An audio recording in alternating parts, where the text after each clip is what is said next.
Alright, today is March 5th, 2009.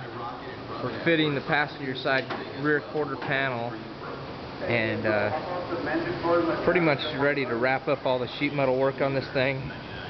We got Mike under here. We're doing the wheel lip around the wheel housing right now, and then we're going to move on to the driver's side, finish that up, and once that's done I'm ready to start paint work.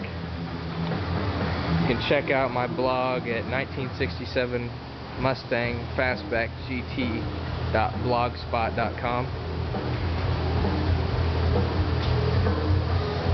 Try to update it every week. This car is pretty much a top to bottom restoration on this car. New sheet metal by Dynacorn from the guys at Mustang Mania in Katy, Texas.